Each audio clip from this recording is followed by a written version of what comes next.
What's up, YouTube? Capital G here, checking out the brand new Crimson Dragon Link monster that just got revealed. If you guys have ever seen Yu-Gi-Oh! 5D's the anime, then you know about the Crimson Dragon, aka Ultimaya Tzolkin. Correct me if I'm wrong, but in the 5D's universe, isn't Ultimaya Tzolkin or Crimson Dragon? It's basically like a god, right? Like, people actually pray to it, and it handpicked the signers and all that good stuff, gave them the powers to win duels, etc., etc. Well, Konami made Crimson Dragon from the anime into synchro monster, obviously Ultimaya Tzolkin, and now many years later they are making it into a Link monster. This is coming out in the Premium Pack 2019, and my suspicion is that they made this card because they understand that Ultimaya Tzolkin, as amazing as it is, really doesn't work under Master Rule 4 unless you already have Link monsters on the field, because if you summon it to the extra monster zone, you can't activate the effect. So because Ultimaya Tzolkin got wrecked by Master Rule 4, that's the reason I believe that they made this new card. This is Dual Link Dragon.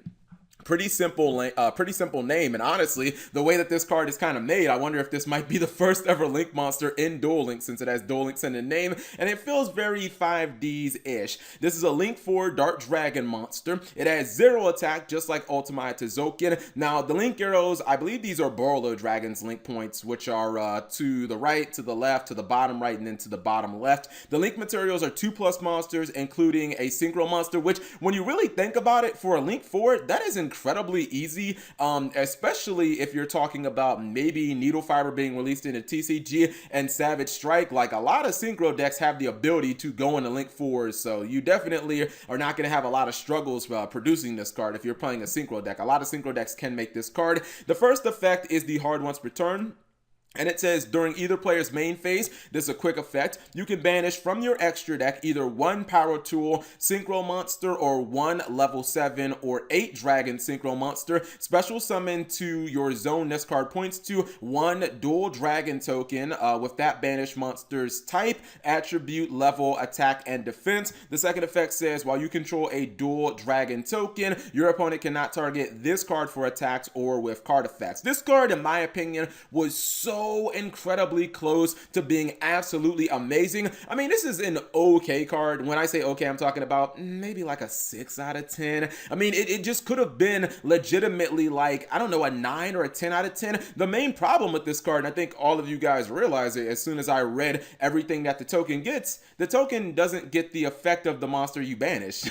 And that's a legitimate problem, because we know that the original Ultimaya, that card was awesome because it could produce things like Crystal Wing Synchro Dragon and Bales and other really big, powerful, dragon monsters or dragon synchro monsters without, going through all the labor pains of having to produce those monsters. And not only did those monsters give you big bodies, but those monsters gave you amazing effects, especially something like Crystal Wing that could help you control your opponent, while this guy will help you get some big monsters on field in the way of that token, because you can still banish your Crystal Wing from your extra deck and get a 3000 token. It's basically just a vanilla monster at that point.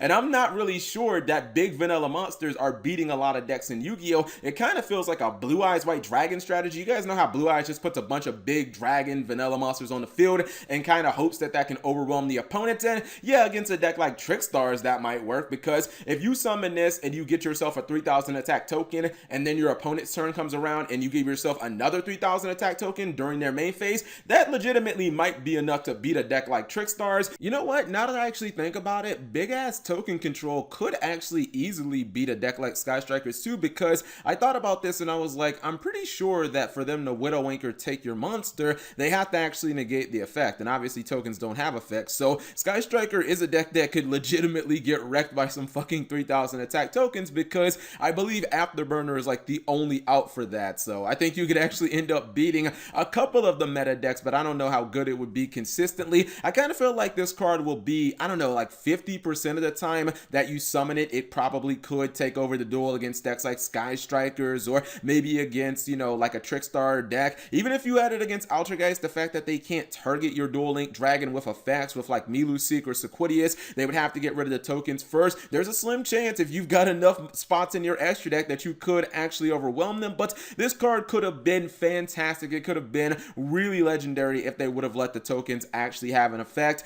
I think that it's still a cool card in concept, but I don't know exactly how good it will be against a lot of the meta decks, because a lot of the meta decks should be able to beat the strategy. But whatever you guys think, leave it in the comment section below. What do you guys think of Duel Link Dragon? Thank you guys for watching. As always, subscribe if you have not already, and turn on that notification bell for daily videos. Imagine having a Bills token versus True Draco. Like, that would just be so ridiculous.